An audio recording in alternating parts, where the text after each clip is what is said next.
കേരളത്തിൽ നിന്നുള്ള കോഴി ഇറക്കുമതിക്ക് നിരോധനം ഏർപ്പെടുത്തി ഒമാൻ. കേരളത്തിലെ വിവിധ ജില്ലകളിൽ പക്ഷിപ്പനി സ്ഥിരീകരിച്ച സാഹചര്യത്തിലാണ് നടപടി. പൊതുജനാരോഗ്യവും മൃഗാരോഗ്യ സുരക്ഷയും ഉറപ്പാക്കാനുള്ള മുൻകരുതൽ നടപടിയുടെ ഭാഗമായാണ് നിരോധനമെന്ന് അധികൃതർ അറിയിച്ചു. കേരളത്തിലെ വിവിധ ജില്ലകളിൽ പക്ഷിപ്പനി സ്ഥിരീകരിച്ച സാഹചര്യത്തിലാണ് കോഴികളുടെയും അനുബന്ധ ഉൽപ്പന്നങ്ങളുടെയും ഇറക്കുമതിക്ക് ഒമാൻ നിരോധനം ഏർപ്പെടുത്തിയത്. നിരോധനം നീക്കിക്കൊണ്ടുള്ള പുതിയ ഉത്തരവ് പുറപ്പെടുവിക്കും വരെ വിലക്ക് തുടരുമെന്ന് കൃഷി മത്സ്യബന്ധന ജലവിഭവ മന്ത്രാലയം അറിയിച്ചു. കേരളത്തിലെ പക്ഷിപ്പനി സാഹചര്യം പൂർണ്ണമായി ഒഴിവാകുന്നതുവരെ നിരോധനം തുടരുമെന്നാണ് മന്ത്രാലയം നൽകുന്ന സൂചന. പൊതുജന ആരോഗ്യവും മൃഗാരോഗ്യ സുരക്ഷ ഉറപ്പാക്കാനുള്ള മുൻകരുതൽ നടപടിയുടെ ഭാഗമായാണ് ഇറക്കുമതി നിരോധനം.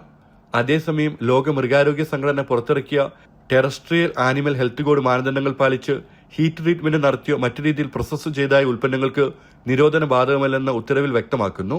ഏതാനും മാസങ്ങൾക്ക് മുൻപും ഇന്ത്യ അടക്കമുള്ള രാജ്യങ്ങളിൽ നിന്നുള്ള പക്ഷി കോഴി ഉൽപ്പന്ന ഇറക്കുമതി ഒമാൻ നിരോധിച്ചിരുന്നു.